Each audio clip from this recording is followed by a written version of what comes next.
감사합니다. 하나님 말씀은 요한복음 1장 9절에서 13절입니다. 요한복음 1장 9절에서 13절.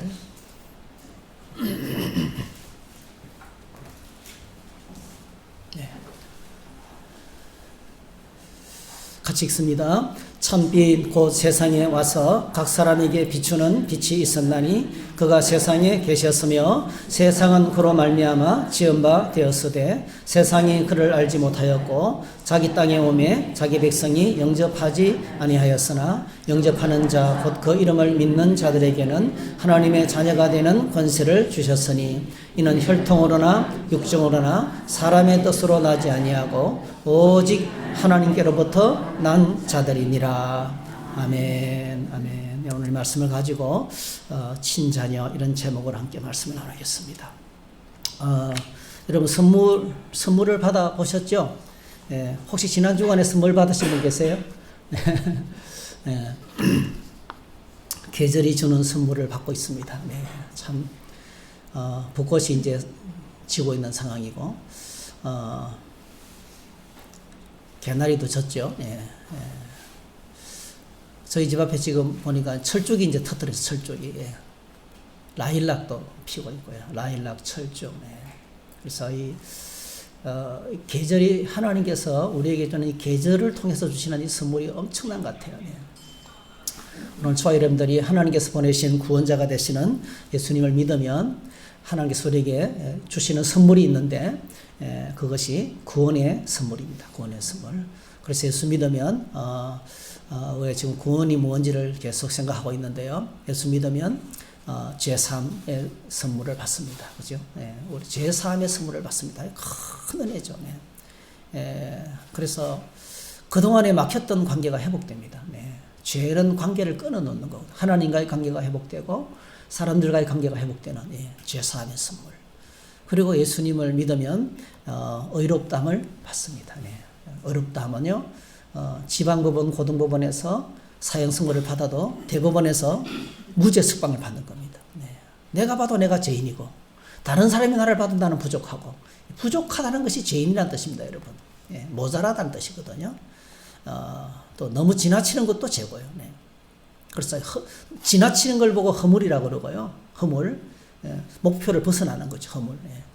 모자라는 것도 미달되는 것, 화살이 목표에 도달하지 못하는 것도 죄고요. 그래서 우리가 하나님 앞에 허물과 죄로 죽었는데 놀랍게도 이런 저희들을 예수님의 십자가의 보혈의 은혜로 제3의 은혜를 주시고 그리고 하나님 나라 최고법정에서 누구도 바꿀 수 없어요. 하나님 나라 최고법정에서 죄 없다고 선언하시는 거예요. 그래서 이 차별이 없습니다. 차별이. 모든 믿는 자에게 주시는 차별 없는 은혜가 이 어렵담을 받는 은혜인 것입니다. 그리고 이제 오늘 저와 여러분들에게 하나님께서 하나님의 친자녀 삼아주십니다. 오늘 말씀 읽었던 것처럼 예수님을 영접하는 자에게는 하나님의 자녀가 되는 권세를 주신다. 어떻게 하나님의 자녀가 되느냐? 니고데모는 질문했지만은 육신적으로 태어나는 것이 아니고 뭐예요? 하나님께로부터 태어나는 것입니다. 하나님께로부터 난 자들이니라. 이렇게 주님께로부터 태어나는 걸 가리켜서 우리는 거듭난다 그래요. 거듭나는 것은 내가 하는 것이 아니고요. 성령께서 하시는 것입니다. 그래서 성령의 은혜로 거듭남의 은혜를 받아서 거듭남으로 말미암아 하나님의 자녀가 되었습니다.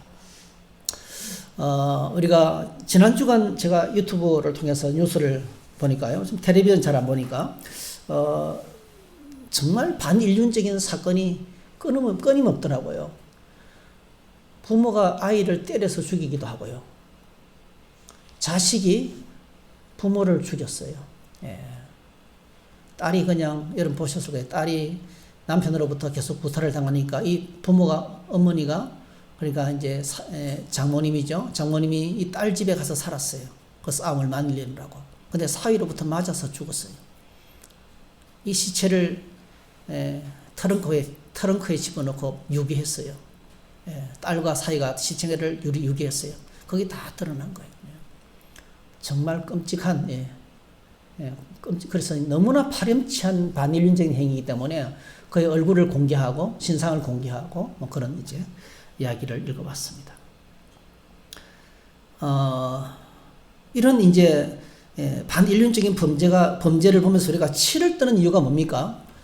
세상에 그 어느 것보다도 가장 진한 것이 부모 사랑이거든요.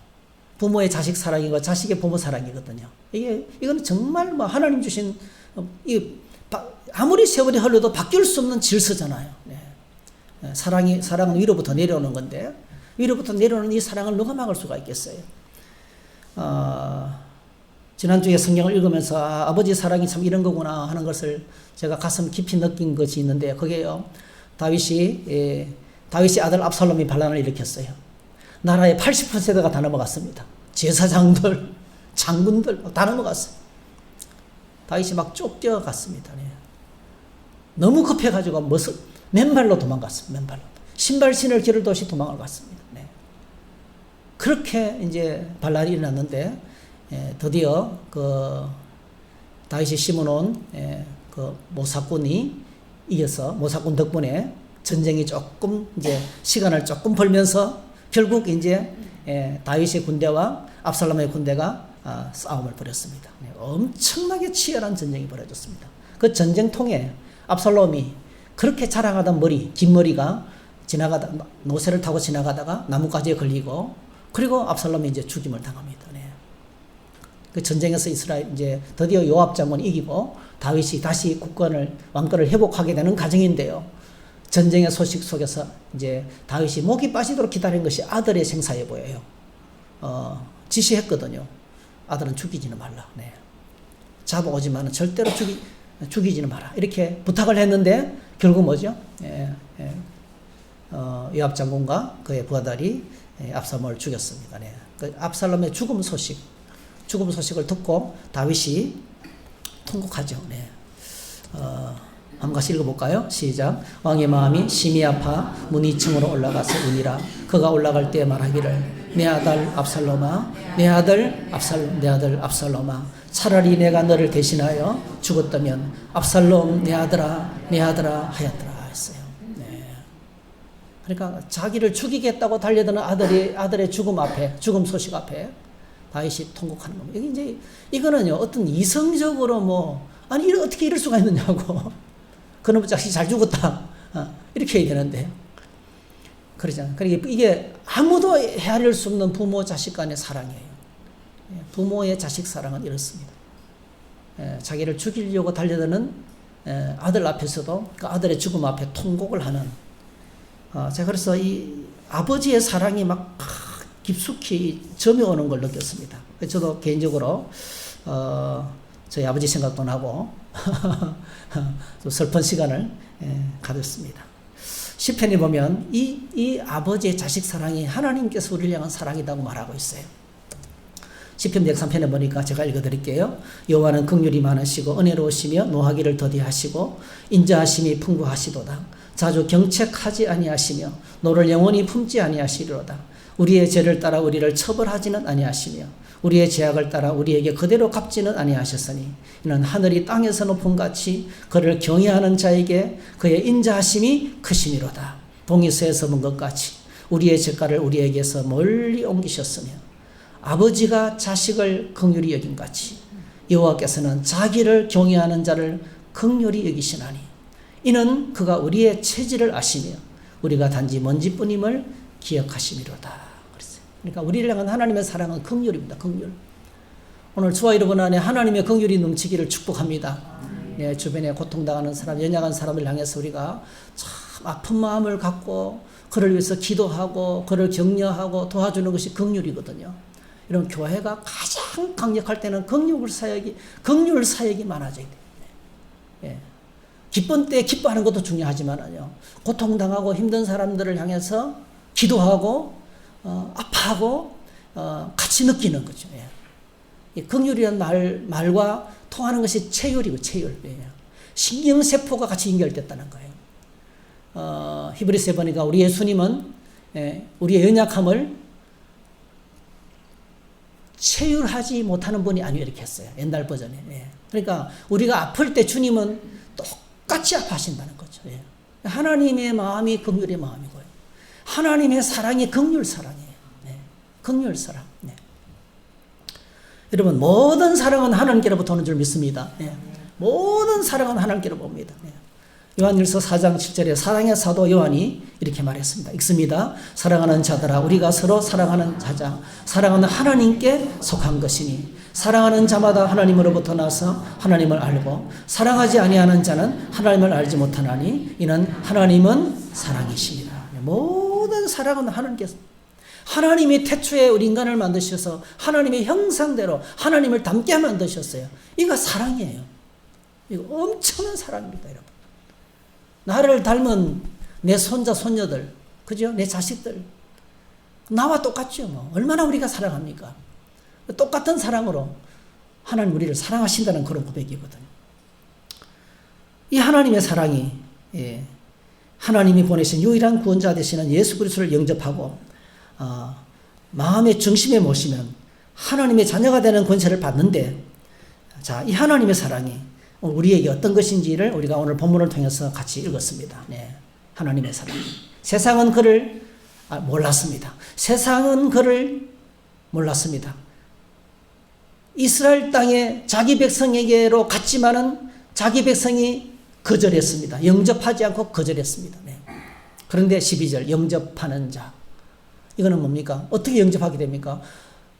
왕이신 그분이 수천 년 동안 함께했던 그 백성에게로 찾아갔지만은 몰랐어요. 거절했어요. 근데 어떻게 오늘 저와 여러분들이 이분을 알고 영접할 수가 있었습니까?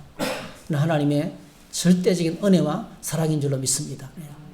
영접할 때, 우리가 주님을 영접할 때, 그 이름을 믿을 때에 하나님의 자녀가 되는 은혜를 우리에게 주셨다는 거죠. 저는 이것이 우리를 향한 하나님의 사랑이라고 생각합니다. 여러분, 예수님을 모시고 살면 하나님의 자녀가 되는 권세를 주셨는데, 이 하나님의 자녀가 된다는 이 말의 의미가 뭔지를 깨달아야 돼요.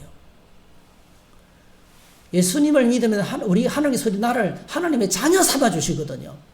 그럼 도대체 이게 무슨 의미인지를 생각해야 돼요. 이 의미에 눈을 뜨는 것을 우리는 철이 든다 그래요.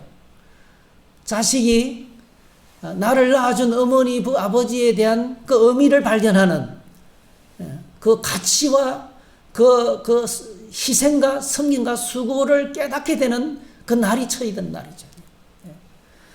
마찬가지로요. 하나님 나를 하나님의 자녀 삼아 주셨는데 그 의미가 뭐냐는 거예요. 이 말은 우리가요. 사실 우리가 상상할 수 없는, 우리가 청량할 수 없는 하나님의 사랑을 받았다는 의미가 담겨 있어요. 예수 믿기 전에 저와 여러분들은 하나님의 원수였습니다. 하나님의 원수였습니다. 하나님의 영원한 진노의 심판의 대상이었습니다. 우리에게는 아무런 가치도, 아무런 희망도, 아무런 능력도, 아무런 힘도 없었어요. 우리는 연약했고, 우리는 하나님과 원수관계였고, 우리는 심판 아래 있었고, 소망도 없고 꿈도 없는 존재였다는 거예요. 그런 우리를, 그러니까 영원한 진노의 심판의 대상에서 우리를 어떻게 만들어서 바꿨습니까? 친자녀 삼으신 거예요. 하나님 자녀 삼았다는 것은 뭐죠? 우리에게 쏟으시는 하나님의 영원한 진노의 심판의 자리에서 우리를 뭡니까? 영원히 눈에 넣어도 아프지 않는 사랑의 대상으로 만들었다는 거죠. 이게 우리가 하나님의 자녀가 되었다는 의미인 것입니다. 여러분 꼭 기억하시기 바랍니다. 하나님 우리를 예수 믿고 하나님의 자녀 되게 하신 것은 내만 잘 되고 우리가요 그냥 복받고 형통하고 천국 가고 끝이 아닙니다, 여러분. 하나님이 영원토록 저와 여러분들을 기뻐하시고 즐거워하시고 사랑하는 사랑의 대상으로 만들었다는 거예요. 그래서 우리가 내가 하나님의 자녀다 하는 것은요, 와, 내가 하나님의 영원한 사랑의 대상이구나. 예. 영원한 사랑의 대상은 이걸 깨닫으셔야 돼요. 영원한 사랑의 대상이에요. 결코 꼬꾸라질 수가 없습니다. 네. 무슨 일을 만나도 넘어지지 않습니다. 할렐루야. 날 향한 주님의 사랑이 변함이 없어요. 날 향한 주님의 사랑을 이길 것이 이 땅에는 없어요. 날 향한 주님의 사랑을 막을 수 있는 것이 이 땅에는 없다는 거예요.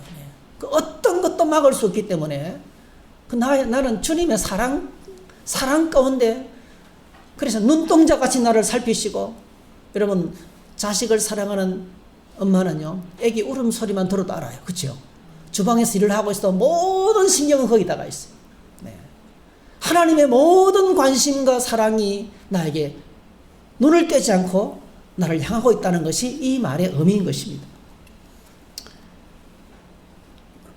여러분, 어떻게 죄의 종이 마귀의 자식이었는데, 영원한 진노의 심판의 대상이었는데 어떻게 하나님의 영원한 사랑의 대상으로 바뀌게 되었습니까? 어떻게 이런 일이 일어났습니까? 이 엄청난 일을 위해서 하나님은요, 친히 애굽 땅에서 400년이나 노예로 살아가던 하나님의 백성들을 위해서 모세와 아론을 보내시고 10가지 재앙으로 그들을 치시고, 그리고 출애굽시키시고 홍해를 건너고 마침내 광야를 지나서 도착한 것이 호렙산이에요. 거기서 호렙산에서 뭐였습니까? 언약을 맺으시려고. 언약을 다른 말로 하면, 언약을 맺는 걸 다른 말로 하면 결혼하려고. 하나님과 우리가 함께 영원히 함께 하시려고. 그래서 출애굽기 19장에 보니까 우리를 향한 하나님의 사랑을 이렇게 표현하고 있습니다. 한번 같이 읽어볼까요? 이스라엘 자손이 애굽 땅을 떠난 지 3개월이 되던 날 그들이 시내 광야에 이르니라. 그들이 르비딤을 떠나 시내 광야에 이르러 그 광야에 장막을 치되 이스라엘이 거기 산 앞에 장막을 치니라. 모세가 하나님 앞에 올라가니 여호와께서 산에서 그를 불러 말씀하시되 너는 이같이 야곱의 집에 말하고 이스라엘 자손들에게 말하라. 내가 애굽 사람에게 어떻게 행하였음가? 내가 어떻게 독수리 날개로 열을 업어 내게로 인도하였음을 너희가 보았느니라. 세계가 다 내게 속하였나니 너희가 내 말을 잘 듣고 내 언약을 지키면 너희는 모든 민족 중에서 내 소유가 되겠고 너희가 내게 대하여 제사장 나라가 되며 거룩한 백성이 되리라. 너는 이 말을 이스라엘 자손에게 전할지니라. 내가 너를 업어서 여기까지 왔다. 애굽 땅에서 여기까지 오는 것이 길은 멀고 험했지만은 홍해를 건너고 광야를 지나면서 불평도 하고 멍도 하고 막 별일이 다 있었잖아요. 그러나 그럼에도 불구하고 내가 너를 업어서 왔다. 업어서 왔다. 얼마나 사랑하시는지. 우리를 사랑하는 그 사랑이 막 느껴지잖아요. 그리고 이제 너와 내가 언약을 맺으면 5절 너희가 내 말을 잘 듣고 내 언약을 지키면, 언약 관계 속에 살면, 여러분, 저와 여러분들이 신앙생활은 딴 게 아닙니다. 이 언약 관계 속에 살아가는 거예요. 언약을 깨뜨리지 마세요. 언약을 잊어버리지 마세요. 언약 관계, 말씀을 기억하고 살아간다는 것은 언약 관계 속에 살아가는 거죠. 운전할 때는 교통신호 신호 규칙을 잊으면 안 되죠. 그죠? 그게 내 안전이에요. 내 안전. 똑같습니다, 여러분. 하나님 안에 큰 은혜가요, 언약 관계 속에 살아가는 겁니다. 그렇게 하면 하나님께서 3가지를 우리에게 약속하셔서, 첫 번째, 모든 민족 중에서 너희는 내 소유가 된다. 우리가 하나님의 소유가 된다는 거죠. 하나님의 소유라는 말을 우리식으로 말하면 당신은 내 거다, 이 뜻입니다. 내 거. 내 거. 엄청난 애정과 사랑이 들어가 있는 거죠. 내 거라는 거는요, 그 엄청난 애정과 사랑이 들어가 있습니다. 이 말을 이제 제대로 번역하면요, 제가 여러 번 말씀드렸죠. 온 땅의 모든 것 가운데서 너희는 내가 가장 아끼고 사랑하는 보물 1호 되었습니다. 너희는 내 소유, 이 말을 말하면 내가 가장 아끼고 사랑하는 보물 1호. 여러분, 오늘 저와 여러분들이 하나님이 가장 아끼는 보물 1호입니다. 할렐루야. 우리가 얼마나 가치 있습니까? 독생자를 십자가에 내어주셔서 희생할 만큼 가치가 있어요. 그 가치는요, 세상의 돈으로 측량하고 계산할 수 없는 가치예요. 프라이스레스입니다. 프라이스레스. 값없이 주시는 은혜지만 계산이 불가능한 가치입니다. 그 다음에 두 번째는 제사장 나라가 되겠다. 여러분, 하나님께서 아브라함을 부르시면서 아브라함만 부르는 게 아니고요, 아브라함을 통해서 온 천하 만민이 복을 받을 걸 생각하는 거예요. 이게 제사장의 의미입니다, 여러분. 제사장은요, 온 세계를 품는 거예요. 제사장은 자기만을 위해서 있는 게 아니고요, 하나님과 보란 모든 사람의 회복을 위해서 역할을 하는 겁니다. 이 제사장을 통해서 주님께 나가는 길이 열리게 되는 거예요. 그러니까 하나님께서 아브라함 한 사람을 부르면서 온 천하 만민이 너를 통해서 복을 받게 될 것이다. 이게 바로 뭐죠? 복의 통로고, 이게 제사장의 역할입니다. 그래서 하나님께서 아브라함을 부르시면서 여러 번 말씀하셨어요. 너를 통해서 땅의 모든 족속의 복을 받게. 부름받을 때도 그랬고요, 조카 롯을 구하고 난 다음에 무서운 상황에서도 하나님께서 축복하시면서 또 똑같이 말씀하셨어요. 자, 여기 보니까 7절에 보니까 내가 내 언약을 나와 너 및 내 대대 후손 사이에 세워서 영원한 언약을 삼고 너와 내 후손의 하나님이 되리라. 이게 제사장의 뜻입니다. 제사장. 아브라함을 통해서 아브라함 뒤에 오는 모든 조상들이 다 뭐죠? 모든 믿음의 사람들이 다 뭐죠? 복을 받는 거예요. 예. 그리고 우리 창세기 22장에서 우리가 고난주간 때 생각했던 것처럼 이삭을 데리고 난 다음에 하나님께서 또 축복하셨어요. 내가 내게 큰 복을 주고 내 씨가 크게 번성하여 하늘의 별과 같고 바닷가의 모래와 같게 하리니 내 씨가 그 대적의 성문을 차지하리라. 18절. 또 내 씨로 말미암아 뭐예요? 천하 만민이 복을 받까. 이게 제사장 역할입니다, 여러분.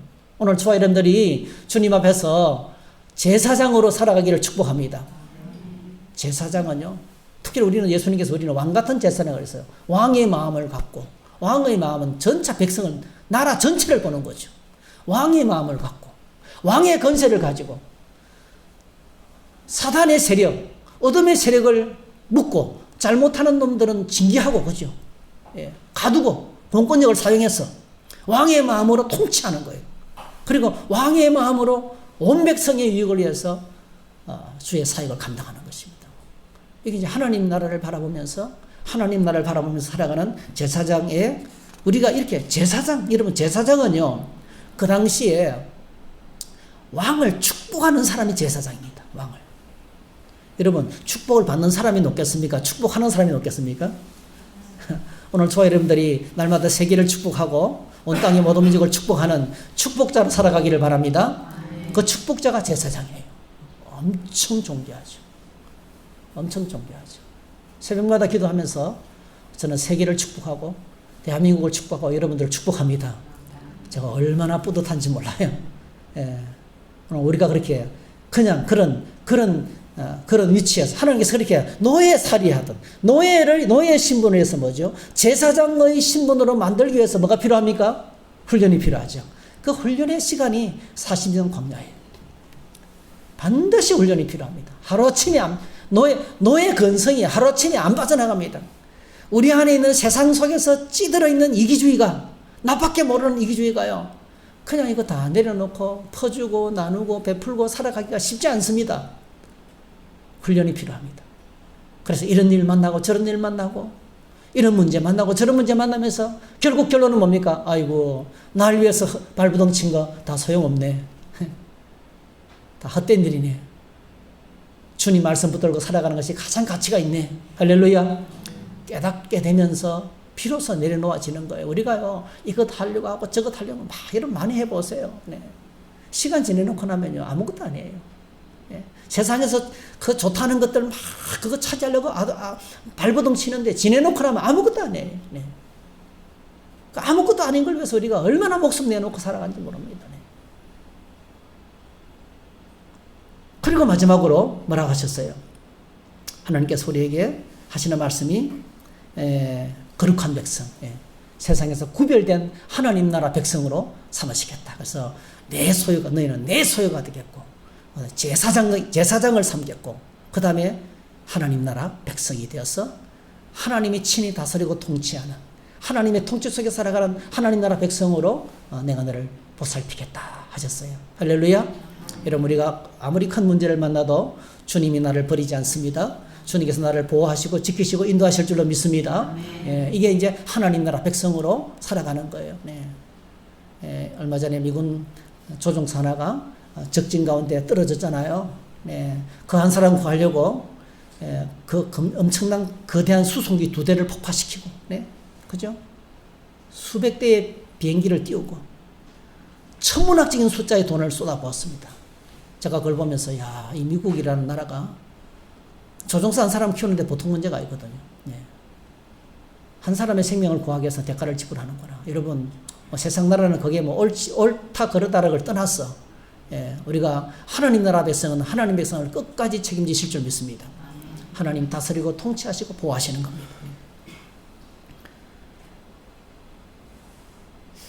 이 놀라운 사랑은요, 혈통적인 사랑이 아닙니다. 어떤 조건적인 사랑이 아닙니다. 내가 헌금을 많이 하니까 하나님이 이뻐하시고, 열심히 봉사하니까 하나님 나라를 이뻐하시고, 그런 게 아닙니다, 여러분. 혈통적인 사랑이 아닙니다. 인간적인 사랑이 아닙니다. 이 청량할 수 없는 하나님의 사랑. 네. 그러니까 진노의 대상이었는데, 심판의 대상이었는데, 하나님의 사랑을 쏟아붓는 자녀, 하나님의 친자녀로 삼으신 이 사랑을 성경에서 이렇게 표현하고 있어요. 예레미야 31장 3절 읽습니다. 시작. 옛적에 여호와께서 나에게 나타나사 내가 영원한 사랑으로 너를 사랑하기에 인자함으로 너를 이끌었다 하노라. 어떤 사랑이에요? 영원한 사랑. 하나님 안에 있는 영원한 사랑. 하나님 안에 있는 이 영원한 사랑. 이게 바로 뭐냐면 언약 사랑이에요. 언약 사랑. 호렙산에서 언약을 맺은 그 사랑이에요. 나중에 여러분 애굽에서 고생하는 노예살이로 400년 동안 노예살이로 고생하는 그 백성을 찾아갈 때도 하나님께서 뭡니까? 나는 아브라함의 하나님, 이삭의 하나님, 야곱의 하나님. 그게 뭐예요? 아브라함과 언약을 맺으시고 이삭과 언약을 맺으시고 야곱과 언약을 맺었던 그 하나님이 내가 너희들의 부르짖음을 듣고 너를 구하기 위해서 왔다. 할렐루야. 수백 년이 지나도 안 바뀌는 거예요. 여러분, 하나님의 언약 사랑은요, 변함이 없는 사랑이에요. 그래서 영원한 사랑이고, 이 언약 사랑은 그 어느 무엇으로도 무너뜨릴 수 없는 사랑이라는 것입니다. 이 놀라운 하나님의 사랑이 2000년 전 이 땅을 찾아와셨어요. 그리고 십자가의 죽으심을 통해서 우리에게 나타났습니다. 우리가 너무나 잘 아는 고백이죠. 읽습니다. 요한복음 3장 16절 하나님이 세상을 이처럼 사랑하사 독생자를 주셨으니 이는 그를 믿는 자마다 멸망치 않고 영생을 얻게 하려 하심이라. 로마서 5장 8절 우리가 아직 죄인 되었을 때에 그리스도께서 우리를 위하여 죽으심으로 하나님께서 우리에게 대한 자기의 사랑을 확정하셨다. 증명했다는 겁니다. 하나님의 사랑을 우리에게 증명했다는 것입니다. 그리고 갈라디아서 4장 4절 중요한 말입니다. 시작. 때가 참에 하나님이 그 아들을 보내사 여자에게서 나게 하시고 율법 아래에 나게 하신 것은 율법 아래에 있는 자들을 속량하시고 우리로 아들의 명분을 얻게 하려 하심이라. 하나님의 아들이 이 땅에 오셔서 사람이 되신 것은 오늘 저와 여러분들을, 그를 믿는 모든 자들을 하나님의 아들 삼으시기 위해서, 아들의 명분을 주시기 위해서 오셨다는 거예요. 그 사랑이 얼마나 큽니까? 네, 하늘에서 땅만큼 커요. 네. 하늘 보좌에서 내려오셔서 인간이 되시고 십자가에 죽으시고 부활하시고 성천하시고 성령을 보내주시는 것만큼 그 사랑이 얼마나, 이사야서에 그래서 이사야서에서 표현한 것은요, 내 길은 하늘과 땅만큼 너희와 다르다 그랬어요. 우리하고는 비교할 수 없는, 우리 인간의 머리로 청량할 수 없는 그 큰 사랑이 아들이 이 땅에 여자의 몸으로 오시고 동정녀 마리아에게 나셔서 아기로 태어나셨어요. 얼마나 연약한 존재, 가장 연약한 존재. 마음만 딱 먹으면 죽어요. 그렇죠? 아기로 처녀 몸에 태어났으니까 마음만 딱 먹으면, 유산아기로 마음만 먹으면 요즘 같으면은요 위험천만한, 그것도 세상에서 가장 약한 그 이스라엘 땅에 수천 동안 식민지, 로마 식민지 속에서 고통당하던 그 땅에 정치적으로 소란스럽고 맨날 사람이 죽어나가고 폭동이 일어나는 그 땅에 예수님이 태어났을 때도 헤롯이 뭐죠? 아기들을 다 죽였잖아요. 그 위험천만한 곳에 주님이 이 땅에 오신 것은 나를, 오늘 저와 여러분들을 하나님의 아들로 삼으시기 위해서. 할렐루야. 우리에게 아들의 명분, 요거 좀 우리 식으로 말하면 우리에게 하나님의 친자녀의 명분을 얻게 하시기 위해서 그렇게 오셨다는 거예요. 자, 그래서 우리가 아들의 명분을 받았기 때문에 그 다음에 자연히 따라오는 것이 있어요. 아들이면 반드시 뭡니까? 하나님 아버지의 상속자가 됩니다. 할렐루야. 그래서 로마서에 이렇게 기록하고 있어요. 로마서 8장 14절 시작. 무릇 하나님의 영으로 인도함을 받는 사람은 곧 하나님의 아들이라. 너희는 다시 무수하는 종의 영을 받지 아니하고 양자의 영을 받았으므로 우리가 아빠 아버지라 부르짖느니라. 성령이 친히 우리의 영과 더불어 우리가 하나님의 자녀인 것을 증언하시나니 자녀이면 또한 상속자 곧 하나님의 상속자요 그리스도와 함께한 상속자니 우리가 그와 함께 영광을 받기 위하여 고난도 함께 받아야 할 것이니라. 생각하건대 현재의 고난은 장차 우리에게 나타날 영광과 비교할 수 없도다. 옛날 버전에서는 좋게 비교할 수 없다 이렇게 했어요. 네. 그러니까 하나님의 아들이기 때문에 하나님 나라를 물려받습니다. 어떤 나라입니까? 영광의 나라가 기다리고 있습니다. 영광의 나라를 우리에게 주십니다. 그러므로 말씀을 결론을 맺습니다. 오늘 우리가 하나님의 자녀로 하나님의 소리를 하나님의 자녀 삼아 주셨기 때문에 우리가 어떤 하나님의 자녀가 되어야 되겠습니까? 어떤 하나님의 자녀로 살아가야 되겠습니까? 마태복음 7장을 생각했습니다. 네, 마태복음 7장 1절에서 12절 한번 같이 읽습니다. 비판을 받지 아니하려거든 비판하지 말라. 너희가 비판하는 그 비판으로 너희가 비판을 받을 것이요 너희가 헤아리는 그 헤아림으로 너희가 헤아림을 받을 것이니라. 어찌하여 형제의 눈 속에 있는 티는 보고 내 눈 속에 있는 들보는 깨닫지 못하느냐. 보라 내 눈 속에 들보가 있는데 어찌하여 형제에게 말하기를 나로 내 눈 속에 있는 티를 빼게 하라 하겠느냐.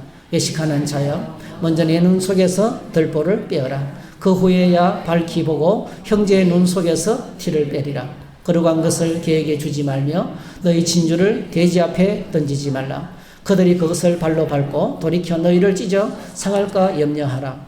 구하라 그리하면 너희에게 주실 것이요 찾으라 그리하면 찾아낼 것이요 문을 두드리라 그리하면 너희에게 열릴 것이니 구하는 이마다 받을 것이요 찾는 이는 찾아낼 것이요 두드리는 이에게 열릴 것이니라. 너희 중에 누가 아들이 떡을 달라 하는데 돌을 주며 생선을 달라 하는데 뱀을 줄 사람이 있겠느냐. 너희가 악한 자라도 좋은 것으로 자식에게 줄 줄 알거든 하물며 하늘에 계신 너희 아버지께서 구하는 자에게 좋은 것으로 주시지 않겠느냐. 그러므로 무엇이든지 남에게 대접을 받고자 하는 대로 너희도 남을 대접하라. 이것이 율법이요 선지자니라. 네. 우리가 이 본문을 기도 응답에 관한 본문으로 많이 알고 있죠. 그죠? 근데 우리 여러분 잘 보세요. 7절에서 11절 사이에 나오는 이 하나님이 어떤 분이시냐면 자 구하면 주시고 찾으면 찾게 될 것이고 두드리면 열려주시고 그리고 그러니까 우리가 막 하나님께서 막 요청하면 다 주시는 하나님 어떤 분이에요? 여러분 자식이 달라는 대로 부모가 다 주면 어떻게 될까요? 자식 그 자식이 좋은 자식이 될까요? 아니면 버르장머리 없는 자식이 될까요? 어떻습니까? 달라는 대로 그래 알았어 막 줘요. 그럼 그 자녀가 있잖아요. 자녀가 야 우리 아버지 최고야. 나 우리 아버지 없이는 못 살아. 나 우리 아버지 자식이 너무 행복해. 그럴까요? 제 주변에 부자 한 분을 알고 있는데요. 아버지가 하여튼 수억짜리 빌딩을 사줬어요. 수억짜리. 그리고 그 아들에게 벤처도 사줬습니다.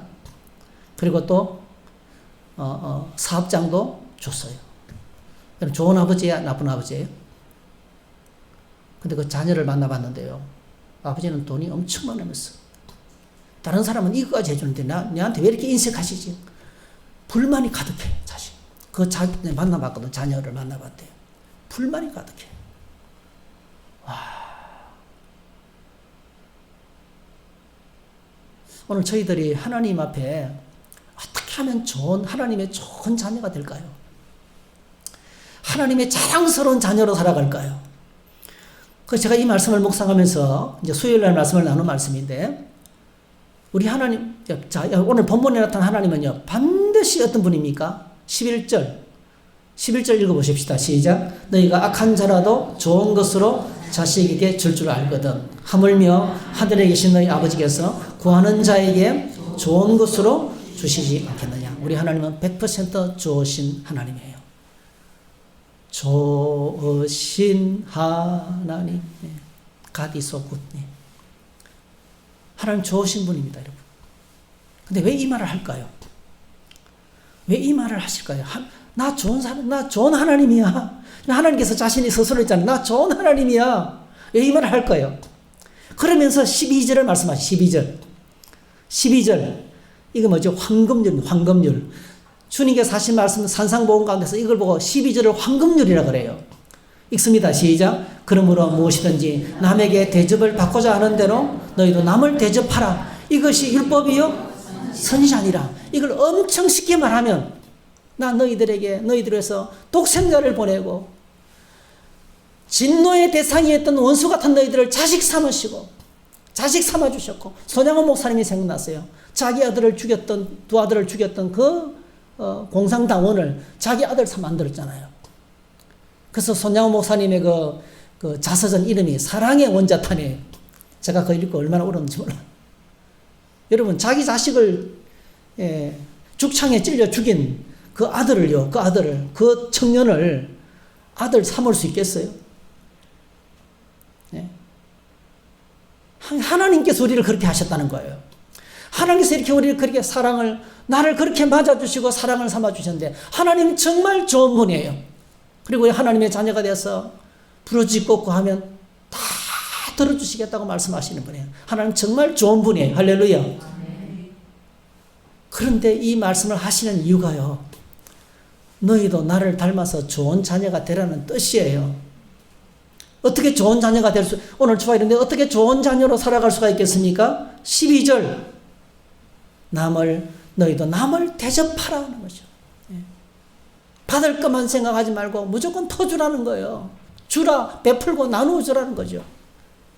그러니까 이 세상에서 하나님의 좋은 자녀로 살아가라는 거예요. 그게 바로 뭡니까? 앞부분에 1절에서 6절까지 비판하지 말라는 거죠.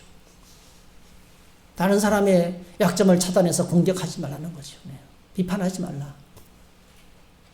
대신에 뭐죠? 비판하는 대신에 하나님께 나와서 엎드려 기도하면서 그를 섬기고 그를 대접하는 거죠.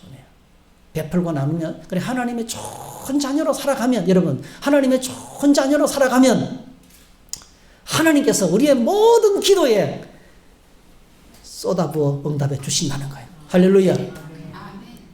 그래서 헬리나 우연히 오스왈드 챔버스입니다. 오스왈드 챔버스가 주님은 나의 최고봉이라는 책에서 이렇게 말했어요. 한번 읽어봅시다. 시작. 우리는 오직 거듭남으로 하나님의 자녀가 됩니다. 그러나 오직 빛 가운데 행할 때에 하나님의 좋은 자녀가 됩니다. 우리 대부분은 기도를 종교적 상투어로 바꿔버렸습니다.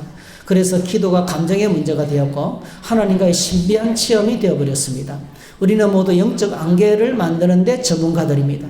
우리가 영적 지침을 보펴본다면 우리는 무엇이 잘못되었는가를 뚜렷하게 보게 될 것입니다.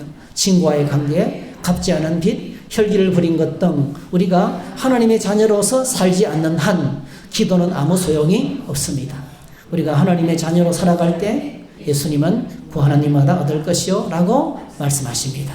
우리가 하나님의 좋은 자녀로 살아갈 때 우리의 모든 기도가 응답받게 된다는 것입니다. 사랑하는 성도 여러분, 오늘 저와 여러분들이 두 가지를 기억하시면 좋겠어요. 첫 번째, 하나님의 영원한 사랑. 날 자녀 삼아주신 것을 생각할 때 당연하게 생각하지 마세요. 날 향한 엄청난 하나님의 사랑입니다. 여러분, 그 사랑에 고백하고 감사하는 것이 예배입니다. 할렐루야. 그 사랑의 마음으로 헌금도 드리고요. 그 사랑의 마음으로 봉사도 하고요. 그 사랑의 마음으로 자랑도 하고요. 그 전도입니다. 그렇죠? 네, 전도입니다. 이 사랑을 잃어버리면 껍데기밖에 남지 않습니다. 이 하나님을 향한 사랑을 잃어버리면 형식적인 신앙밖에 되지 않습니다. 에베소 교회가 엄청나게 좋은 교회였지만 책망받은 이유가 이 첫사랑을 잃어버렸어요. 그래서 오늘 저와 여러분들이 하나님의 영원한 나를 자녀 삼아주신 이 사랑에 감사하고 날마다 고백하며 살아가게 해주시기 원합니다. 이런 기도를 했어야 돼요. 그 다음에 두 번째로는요, 좋으신 아버지 하나님을 따라서 나도 하나님의 좋은 자녀로 가정에서 살고 일터에서 살고 세상 가운데서 살아갈 수 있게 해달라고, 하나님의 좋은 자녀로 날마다 살아가게 해주세요. 이런 기도가 오늘 저와 여러분의 기도가 되기를 주의 이름으로 축복합니다. 할렐루야. 찬양하십시다. 찬송가 563장 예수 사랑하심을 성경에서 배웠네.